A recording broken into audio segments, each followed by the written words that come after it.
ஐயப்பன் சம்பந்தப்பட்ட விஷயம்னாலே 18 படி. அந்த 18 படிக்கு நிகராக யாரை சொல்லணும்னா 18ஆம் படி கருப்பன். ஐயப்பனுக்கு மிகப்பெரிய ஒரு பாதுகாவலாக, ஒரு சேனை தளபதியாக பயணம் செய்தவர் தான் கருப்பன்.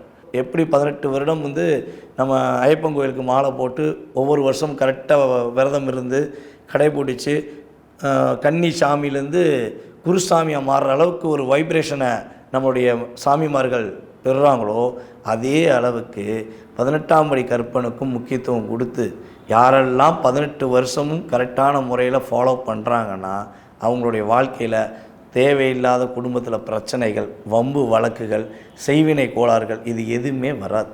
கருப்பன் நின்று பேசுவான்.